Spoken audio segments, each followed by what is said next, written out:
গুরুতর অসুস্থ প্রাক্তন বিচারপতি তথা বিজেপি সাংসদ অভিজিৎ গঙ্গোপাধ্যায় গত শনিবার থেকে আলিপুরের এক বেসরকারি হাসপাতালে তাকে ভর্তি করানো হয়েছে এবং এখনো পর্যন্ত সেখানেই তিনি চিকিৎসাধীন।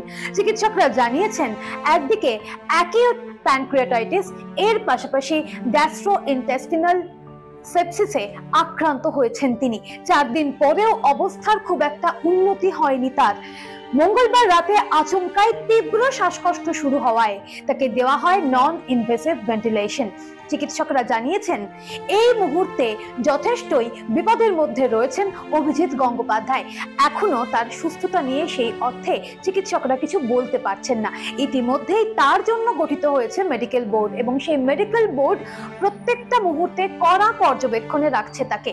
ইতিমধ্যেই হাসপাতালে তাকে দেখতে গিয়েছিলেন সুকান্ত মজুমদার, দিলীপ ঘোষ, শুভেন্দু অধিকারীরা। শুভেন্দু অধিকারী জানিয়েছেন, প্রধানমন্ত্রীর দপ্তর থেকে এই বিষয়টা নিয়ে খেয়াল রাখা হচ্ছে।